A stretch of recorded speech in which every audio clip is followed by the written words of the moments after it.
What are your visions of yourself? You see, all of this business about if you get tired, how many of you get tired? You don't have to get tired. I don't get tired.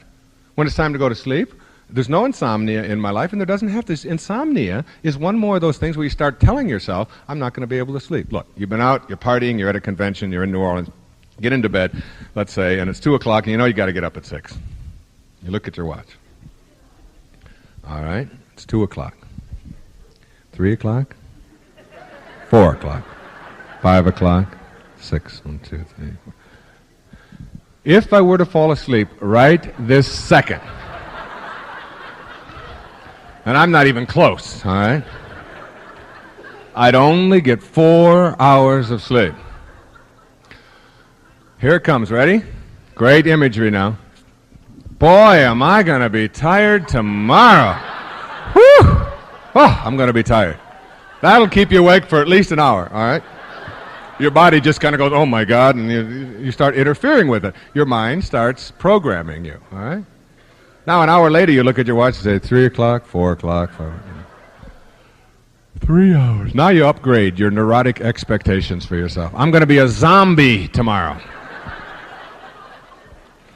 And then when you get out of bed and the alarm goes off, if you sleep, what do? You start counting backwards now. 5 o'clock, 4 o'clock. You put your body instantly on droop. Kind of put your eyes sort of on bag. Don't expect anything out of me today. I didn't get any sleep last night or whatever.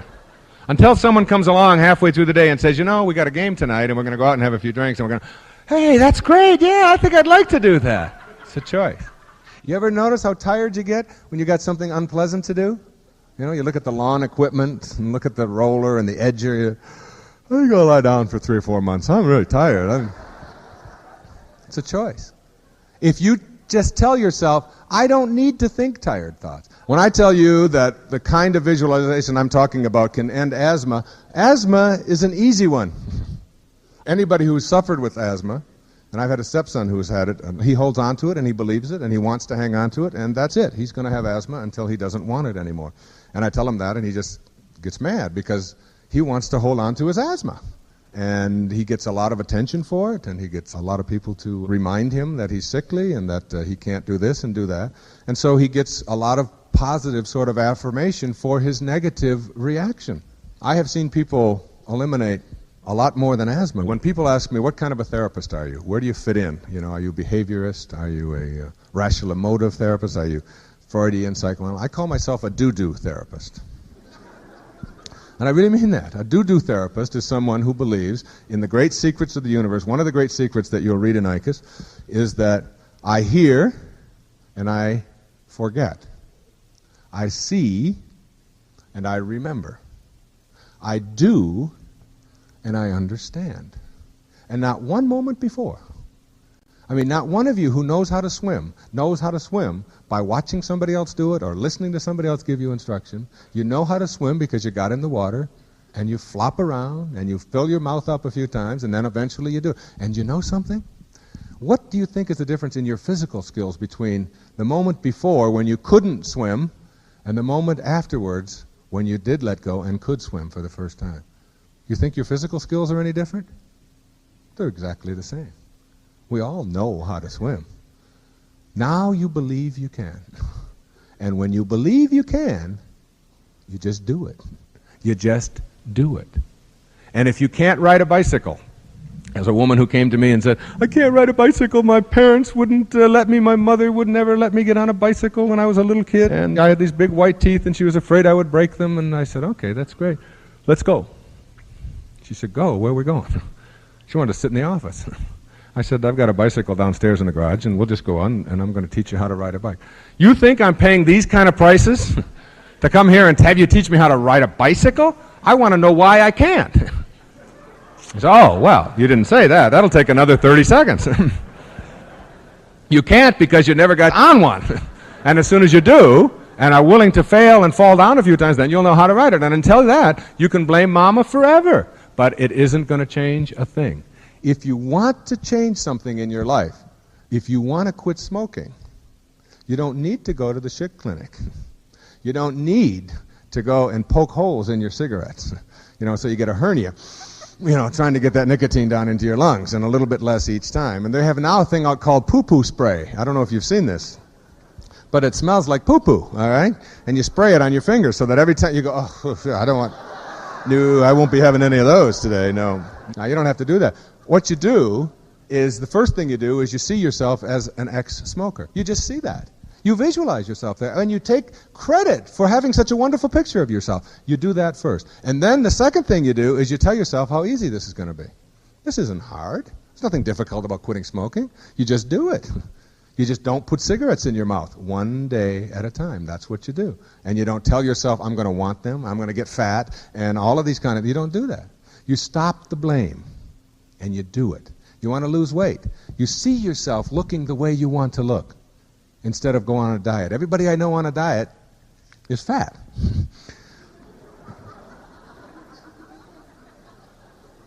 And if you change the way you see yourself, then when you've eaten enough, you stop.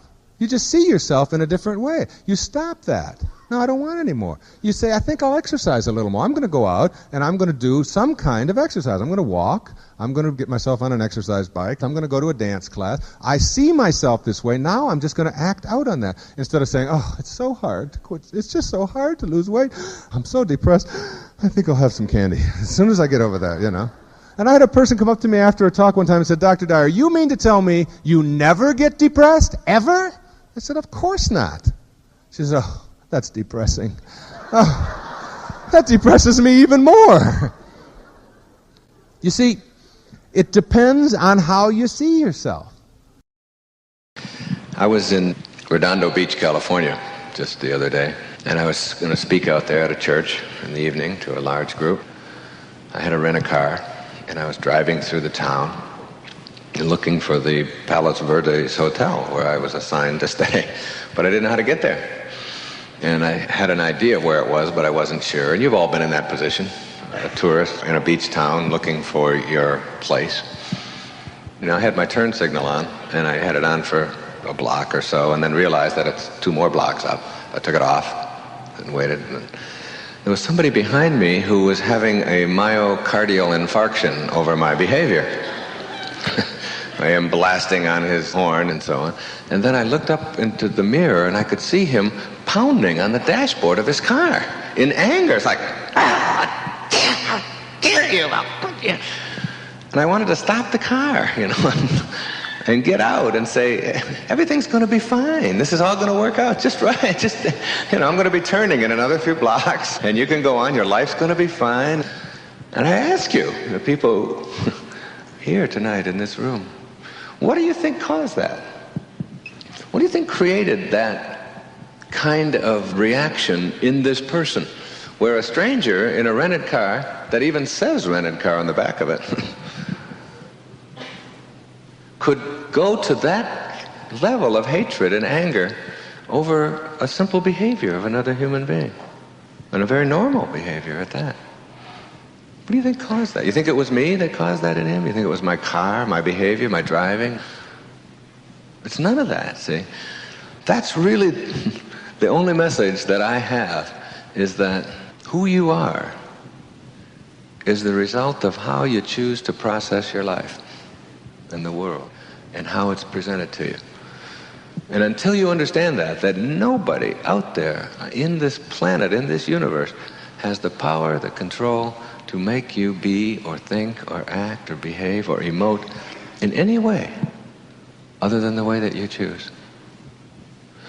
And that capacity for thinking, that capacity for thought, it's the thing that most of us think is the least important part of our consciousness. We don't pay that much attention to it. We pay attention to this, the packaging, the body, and we evaluate our life based upon what rules apply to the body. And the rules, or the laws, or whatever you want to call them, that apply to your body, to your form, are very, very different than the rules and laws, principles that apply to the other part of you, the invisible part of you, if you will. And tonight's talk is really about that part of you, which is where you live. There's a man named Bucky Fuller. I don't know how many of you have heard of Buckminster Fuller. Brilliant man. He died a couple of years ago in his 90s, who worked with me on the Hunger Project and our efforts to end world hunger around the globe. He was a mathematician and a philosopher. He's the inventor of the geodesic dome. Brilliant man. He almost committed suicide when he was 30 years old. He went right down to the act of actually buying a gun. At the worst part of his life, made a decision that he could do something with this. He could turn it around and benefit from it. And he made major, major contributions. One of the things he said to me once, he said, Wayne, never forget that who you are, the human being that you are, that 99% of who you are is invisible, untouchable, unsmellable, impervious to the senses. That this form that you live in represents only 1% of your humanity. And 99% of your humanity is something other than form, whatever it is. And hopefully when we leave here tonight, you'll have not only a grasp of that, but perhaps some methods and ways of really living that, of really understanding that. The concept of form is a key word and a key notion, and I want you to think about it a lot. F-O-R-M, form, and all the rules that apply to it. And as I'll come back to it many, many times tonight. Until you can go beyond the boundaries of form, you can never awaken. You can never really live the life that you're capable of living and create the miracles that you're capable of creating until you absolutely, truly get a hold of that humanity behind your form. Whatever that may be, whatever it is, however you define it. It's a great place that I'm speaking about. It's something very different than just being positive and just enjoying life and not being victimized by other people and thinking well of yourself and all of that. That's all fine and good, and those are almost elementary steps. It's much more of almost a spiritual message without the religion. It works like knowing that somehow you, who you are, this individual that has shown up here tonight, is someone who is much grander and much greater, much more divine, much more perfect, much more fantastic than just this form that you've showed up in. That what our life really is all about, it defies the world of form, it defies the world of linear. And yet we spend almost all of our energy and our time here, in this part of our consciousness, in form, believing that this is who we are. When you learn to go into your mind, when you learn that your mind is really a place that you can visit and exquisitely touch the face of God, you can remove the tension and stress and everything else that's troublesome in your life when you give yourself time to experience your true humanity. That concept of understanding that universal intelligence that is a part of our consciousness is not just something for mystics and people to go in loincloths and contemplate in caves. It's for us. It's for every one of us in the practice of our daily lives, in whatever business we're in. There is no place that God is not. Remind yourself of this every day. It has been said that God sleeps in the minerals, rests in the vegetables, walks in the animals, and thinks in us. Think of God as a presence rather than a person. A presence that allows a seed to sprout, that moves the stars across the sky, and simultaneously moves a thought across your mind. A presence that grows the grass and grows your fingernails all at the same time. This presence is everywhere, therefore it must also be in you. And if it's everywhere, it must be in all that you perceive to be missing from your life. In some inexplicable way, you're already connected to all that you'd like to attract into your life by the presence of this universal, all-powerful spirit called God. You may have read about some of the great saints in India. They seem to possess the magical powers of instant manifestation. Their presence appears to heal the sick, and they communicate a sense of divine bliss and peace to all those that they encounter. One saint was asked by a reporter from the West, "Are you God?" The saint responded without hesitation, "Yes, I am," to which everyone in attendance seemed stunned. Then after a brief pause, he continued, "And so are you. The only difference between you and I," he said, "is that I know it, and you doubt it." You are a divine creation of God. You can never be separate from that which created you. If you can think of God as the ocean and yourself as a container, You may find it helpful in moments of doubt, or when you feel lost or alone, to remember that you are a container of God. When you dip your glass into the ocean, what you have is a glass of God. It's not as big or as strong, but it's still God. As long as you refuse to believe otherwise, you won't feel separate from God. Think of a drop of water from the ocean of abundance that's separated from its source. Separated from its source, that droplet of water will ultimately evaporate and return to its source. The point is that while it's in its liquid form, disconnected from its source, it loses the power of its source. This is the essence of the secret of always treasuring your divinity. While you're separated in your mind from your source, you lose your divine power, the power of your source. Just like the drop of water, you too will change form and ultimately return to your source. As long as you feel disconnected from God, you lose the power of your source, which is the unlimited power to create, to be miraculous, and to experience the joy of being alive. The drop of water disconnected from its divine source symbolizes your ego. What is your ego? Your ego is nothing more than an idea that you carry around with you everywhere you go. This idea tells you that you are the sum total of what you have, or what you do, and who you are. Ego insists that you are a separate being, that your personality and your body are your essence, and that you are in competition with every other ego to get your share of the pie, which is limited and finite. Therefore, ego asserts you must be wary of others who also want all that they feel they're entitled to. Consequently, ego leads you to believe that there are enemies to be wary of at all times. Since you're separate from them, you must disdain cooperating with them for fear of being cheated. The result is that you have to distrust everyone. Your ego also tells you that you're separate from everything that's missing in your life, and so you must spend a great deal of energy chasing after what's missing. Moreover, because who you are, according to ego, is your body and your personality, you're separate from God. God is outside of you, a force to fear, just like all of those external forces attempting to control you. So you beg this external force to provide you with special powers to overcome all of those other egos who are trying so hard to snare what is rightfully yours. Your ego keeps you in a constant state of fear, worry, anxiety, and stress. It implores you to be better than everyone around you. It beseeches you to push harder and to get God on your side. In short, it maintains your separate status from God and allows you to be terrified of your own divinity. You are a piece of God. You are a divine creation, a being of light who showed up here as a human being in the exact moment you were supposed to. Your body will depart at precisely the right moment as well. But you're not that body you behold, nor are you its personality or any of its possessions and accomplishments. You are the beloved, a miracle, a part of the eternal perfection, a piece of the divine intelligence that supports everything and everyone on this planet. In a world in which this divine intelligence creates everything, there can be no accidents.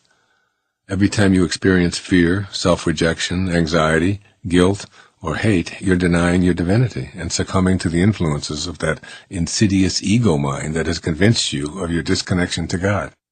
Author U.S. Anderson wrote an inspiring book many years ago called 3 Magic Words.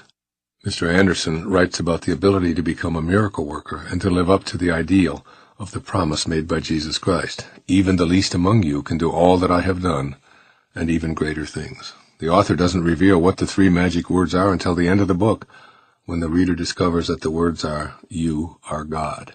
Not God in the sense of above all others and better than everyone else, but in the sense of being eternally connected to your source, the ever-present power of love that never abandons you and never runs dry.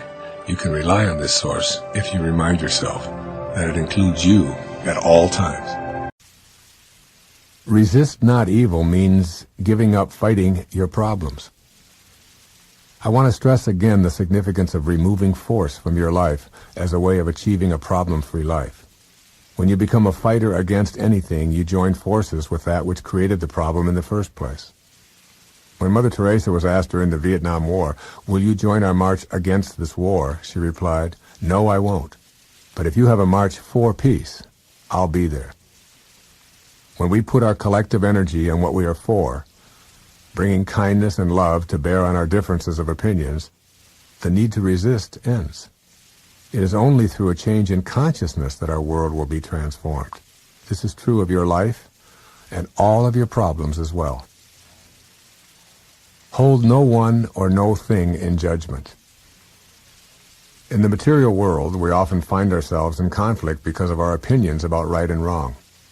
You cannot bring spiritual harmony into problem resolution as long as you accept the idea that one side is right and the other is wrong. Letting go of judgments and simply finding a way of bringing non-judgmental harmony to a problem eliminates the ego's need to make someone wrong, which inevitably exacerbates the problem. One of the most compelling ideas I have personally learned regarding judgment is this. When you judge another person, you do not define them. You merely define yourself as someone who needs to judge. Just because you make an assertion that someone is stupid or cheap or arrogant or flighty or promiscuous does not define that person.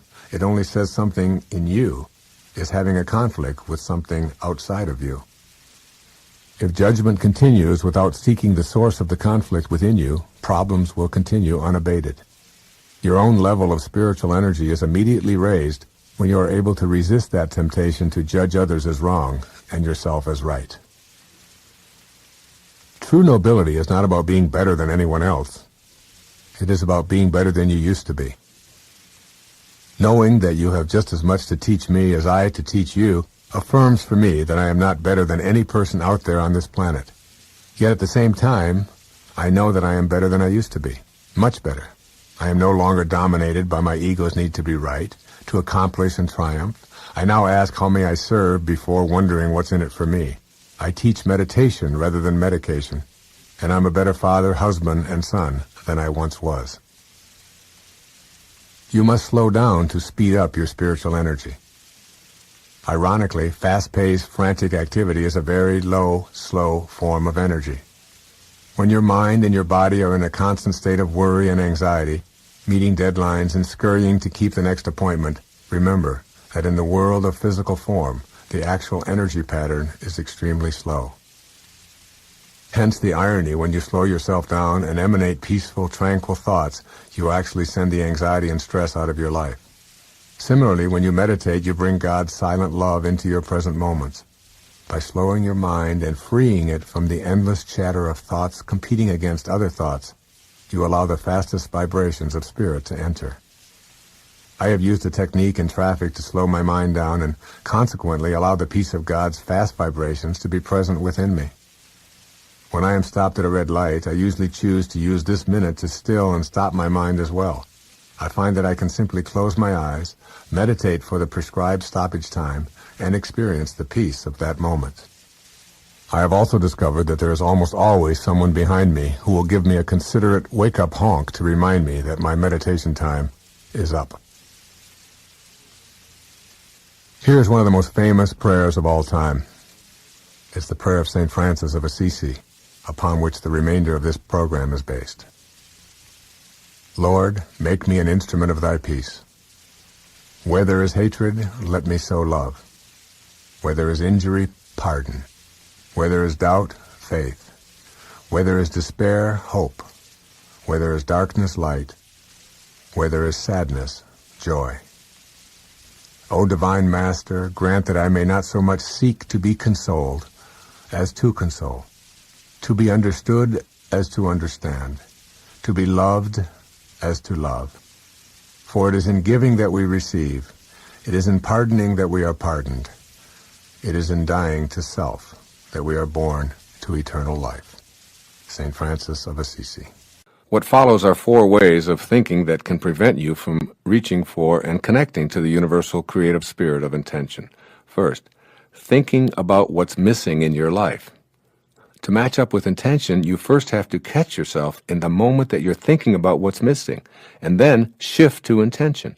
Not what I find missing in my life, but to what I absolutely intend to manifest and attract into my life, with no doubts, no waffling, and no explaining. Here are some suggestions I'm going to offer you to help you to break the habit of focusing your thoughts on what's missing. Play a version of the match game and match up with the all-creating force. Here's a no match. I don't have enough money. Here's a match. I intend to attract unlimited abundance into my life. Here's a no match. My partner is grouchy and boring. Here's a match. I intend to focus my thoughts on what I love about my partner. Here's a no match. I'm not as attractive as I'd like to be. Here's a match. I'm perfect in the eyes of God, a divine manifestation of the process of creation. This isn't a game of empty affirmations. It's a way of matching yourself to the power of intention and recognizing that what you think about is what expands. If you spend your time thinking about what's missing, then that's what expands in your life. Monitor your inner dialogue and match your thoughts to what you want and intend to create. Here's a second way of thinking. Thinking about the circumstances of your life. If you don't like some of the circumstances of your life, by all means, don't think about them. This may sound like a paradox to you. In this match game, you want to match up with the spirit of creation. You must train your imagination, which is the universal mind running through you, to shift from what you don't want to what you do want. All of that mental energy you spend complaining about what is, to anyone who will listen, is a magnet for attracting more of it into your life. You, and only you, can overcome this impediment because you've put it on your path to intention. Simply change your inner speech to what you intend the new circumstances of your life to become. Practice thinking from the end by playing the match game and by realigning yourself with the field of intention. Here's a few examples of a no match versus a match for what is inner dialogue about the circumstances of your life. No match. I dislike the work I'm doing and the fact that I'm not appreciated. Match. I'll act upon my inner intuitive impulses to create the work or job of my dreams. No match. I hate the fact that I'm sick so often and always seem to be getting colds. Match. I am divine health. I intend to act in healthy ways and attract the power to strengthen my immune system in every way I can. See, you must learn to assume responsibility for the circumstances of your life without any accompanying guilt. The circumstances of your life aren't the way they are because of karmic debt or because you're being punished. The circumstances of your life, including your health, are yours. Somehow they showed up in your life, so just assume that you participated in all of it. Your inner speech is uniquely your own creation, and it's responsible for attracting more of the circumstances that you don't want. Link up with intention. Use your inner speech to stay focused on what you intend to create, and you'll find yourself regaining the power of your source. 3, another way of thinking is thinking about what always has been, which is an obstacle. When your inner speech focuses on the way things have always been, you act upon your thoughts of what's always been, and the universal all-creating force continues to deliver what always has been. Why? Because your imagination is a part of that which imagined you into existence. It's the force of creation, and you're using it to work against you with your inner speech. Imagine the absolute spirit thinking like this: I can't create life anymore because things haven't worked for me in the past. There have been so many mistakes in the past, and I can't stop thinking about them. How much creating do you think would occur if spirit imagined in this way? How can you possibly connect to the power of intention if your thoughts, which are responsible for your intending, focus on all that's gone before you, which you abhor? The answer is obvious, and so is the solution. Make a shift and catch yourself when you're focusing on what always has been, and move your inner speech to what you intend to manifest. You'll get points in this match game by being on the same team as the absolute spirit. Here's a no match. We've always fought in this relationship. Here's a match. I'll work at being peaceful and not allowing anyone to bring me down. Here's a no match. My children have never shown me any respect. Here's a match. I intend to teach my children to respect all of life, and I'll treat them in the same way. The match items reflect a rapport with the originating spirit. The no-match statements represent interference that you've constructed to keep you from matching up with intention. Any thought that takes you backward is an impediment to manifesting desires. The highest functioning people understand that if you don't have a story, you don't have to live up to it. So get rid of any parts of your story that keep you focused on what always has been. And finally, a 4th way of thinking that's an obstacle to connecting to intention is this: thinking about what they want for you. There's probably a long list of people, most of them relatives, who have strong ideas about what you should be doing, how you should be thinking and worshiping, where you should be living, how you should be scheduling your life, and how much of your time you should be spending with them, especially on special occasions and holidays. Our definition of friendship, thankfully, excludes the manipulation and guilt that we so often put up with in our families. Practice catching yourself when you have a thought of what others want for you, and ask yourself, does this expectation match up with my own? If not, simply laugh at the absurdity of being upset or frustrated over the expectations of others about how you should be running your life. This is a way to match up and become impervious to the criticisms of others and simultaneously put a stop to the insidious practice of continuing to attract into your life something you don't want. Here's a few match, no match opportunities to observe here. A no match. I'm so annoyed with my family, they just don't understand me and they never have. Match. I love my family. They don't see things my way, but I don't expect them to. Here's a no match. I make myself sick trying to please everyone. Here's a match.